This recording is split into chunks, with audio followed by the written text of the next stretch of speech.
Бейнероликтің тұрақты демеушісі OneX компаниясы жоғары коэффициенттер, жедел төлемдер және оперативті қызмет көрсету сервисі тек сол жерде. Төмендегі сілтемемен өтіп арнамыздың промокодын қолдансаңыздар, сіздерді ақшалай бонустар күтеді. OneX сілтемесі төменде.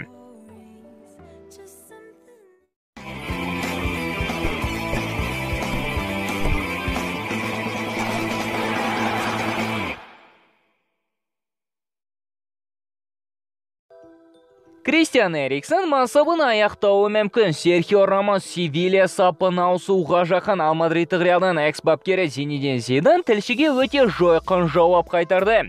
Осы және де өзге де қызықты жаңалықтар топтамасы дәл осы бейнероликте.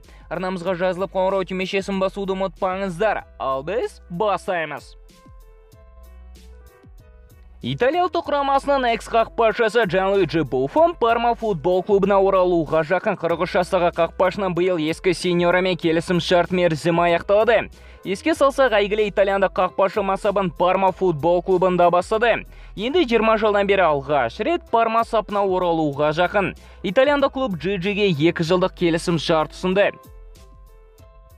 Ресми әйгілі юарлық футбол жұлдызы Яя Туре ресейлік Ахмат футбол клубының бапкерлік штабына кірді. Өзінің 19 жылдық мансабында Туре Олимпиакос, Монако, Ман-Сити және Барселона сапында өнер көрсетті. Аңызға сәттілік тілейміз. Марка баспасынан ақпаратына сүйенсек, Мадридтік Реал биылғы жылыда бразилиялық қорғаушы Марселоны ешқайда жібермеуге ниетті. 33 жастағы қаптал қорғаушысына басқа да көптеген клубтар қызығушылық танытуда. Әдетте жасы келіп келісімшарт аяқталуға жақын, әсіресе дәл Марсело сияқты регресске түскен футболшыларды Реал аңыз болғанына қарамастан сатады. Ал келісімі келесі маусымда бітетін Марселоны мадридтіктер соңына дейін ұстауға дайын. ESPN баспасынан ақпараты бойынша каталондық Барселонаның президенті Жоана Лапорта Еуропа чемпионаты аяқтала салысымен Матеис де Лигті блаугранды клубқа көшуге көндірмек. Егер Барсаға Депай көшсе, Вейналду мен Де Йонг бар, бұған тағы енді де Лигт қосылса, Барса ішіндегі Голландия құрамасының бандысы жиналатын сияқты. Бірқатар испандық және каталондық баспалардың ақпаратына сүйенсек, Гампер кубогы аясындағы Барсаның ендігі қарсыласы Туриндік Ювентус болуы мүмкін. Егер Роналду Туриннен кетпесе, жақын арада қос патшаның бәсекелестігін кезекті мәрте көретін боламыз. Ал AS баспасы Роберт Левандовски Мюнхендік Бавариядан кетуге ниетті екенін жазуда. Патшалық форвардтың неміс клубымен келісімі 2023 жыл аяқталады. Сыбыстарға сенсек, Роберт өзін басқа чемпионатта сынап көрмек. Жыл сайын 50 гол соғып, жыл сайын ішкі чемпионат ұтудан Левада шаршаған сияқты. Ал Бавариядан кететін кезекті футболшы Кингсли Коман болса, Мюнхенді клубтың ұсынып отырған жаңа келісімшартына риза емес. Бұл жөнінде Sky Sport баспасы хабарлауда. Жаңа келісімшарт бойынша Команның жалақысы Лерой Саненікінен айтарлықтай аз және басшылық оған 10-шы нөмірді бермегеніне көңілі толмауда.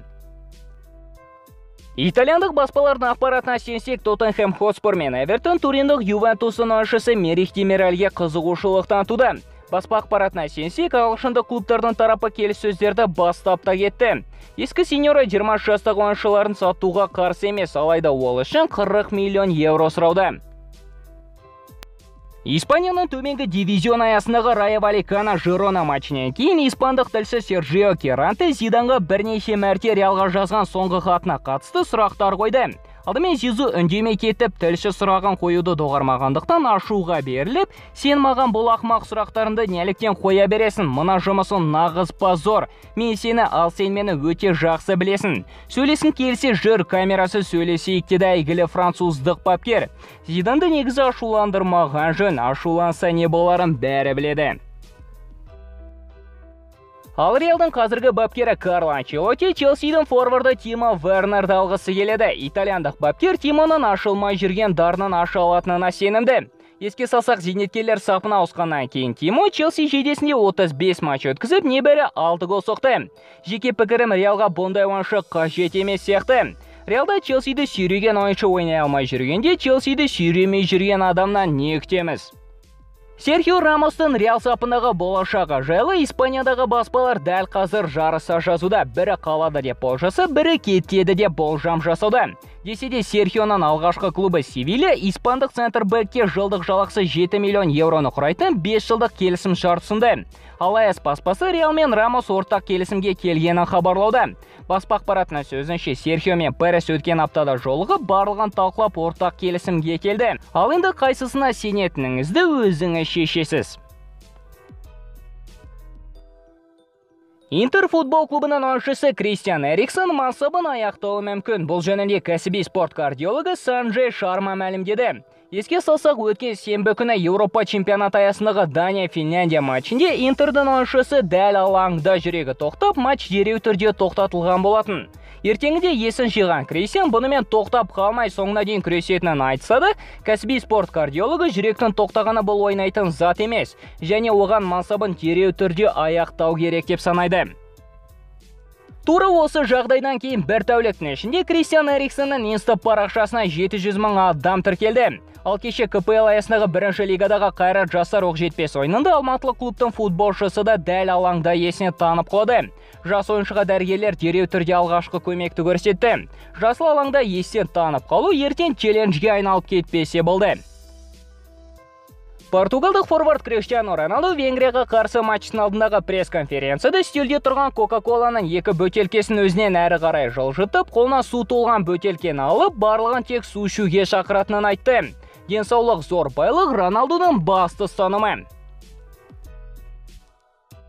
Бейнероликке лайк басып, комментарийге пікірлеріңізді жаза отырыңыздар. Арнамызға және инста парақшамызға тіркеліп, бізбен бірге болыңыздар. Келесі кездескенше достар, футбол бірінші орында.